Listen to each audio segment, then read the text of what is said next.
સુરતના લાલ દરવાજા વિસ્તારમાં 100% eco friendly ગણેશજીની મૂર્તિની સ્થાપના કરવામાં આવી છે।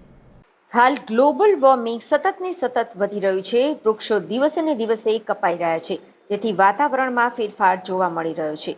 ભારતમાં વૃક્ષ વાવવા માટે અને વૃક્ષનું જતન કરવા માટે અનેક મુહિમ ઉઠાવવામાં આવી રહી છે, ત્યારે આ વખતે સુરતમાં ગણપતિ સ્થાપનમાં પણ વૃક્ષ બચાવવાની મુહિમ સાથે સુરતના લાલ દરવાજા વિસ્તારના એક દંત યુવક મંડળ દ્વારા વેસ્ટેજ વૃક્ષની છાલમાંથી ગણપતિની મૂર્તિ બનાવવામાં આવી છે।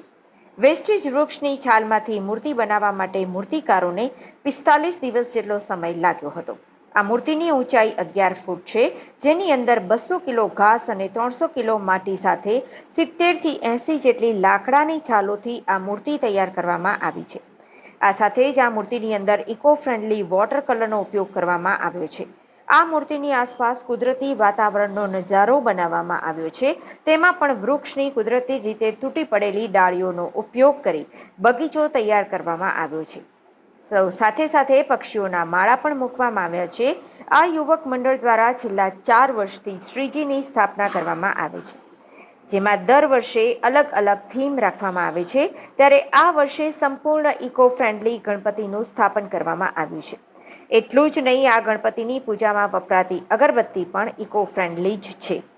એક દંત યુવક મંડળ દ્વારા વૃક્ષ બચાવવાની મુહિમ અંતર્ગત હરિયાળું અને કુદરતી વાતાવરણની થીમ સાથે 100% ઇકો ફ્રેન્ડલી ગણપતિની મૂર્તિનું સ્થાપન કરાયું છે। હાલ સમગ્ર સુરતમાં લાકડાની છાલમાંથી બનાવવામાં આવેલી આ શ્રીજીની મૂર્તિ આકર્ષણનું કેન્દ્ર બની છે। આ મૂર્તિનું આયોજન એક વેસ્ટેજ લાકડું હોય એના વેસ્ટેજ છાલમાંથી આનું અમે આયોજન કરવામાં આવેલું છે, અને આના દ્વારા અમે લોકોને સેવ ટ્રી, સેવ વોટર અને સેવ પર્યાવરણનો મેસેજ આપવા માંગીએ છીએ।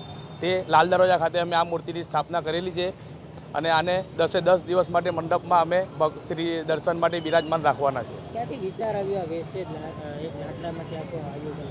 આજના જમાનામાં ટ્રીઓ ખૂબ ઓછા થતા જાય છે, ઝાડની સંખ્યા ઘણી ઓછી થતી જાય છે, એટલે અમે આ મૂર્તિનું આયોજન કર્યું। આ રીતનું આયોજન કરવામાં આવ્યું જેનાથી લોકોને સંદેશો મળે કે આપણે ઝાડોને કાપવા ન જોઈએ અને એનો બચાવવો જોઈએ। એ મેસેજ આપવા માટે અમે આ રીતનું થીમનું આયોજન કરવામાં આવેલું છે।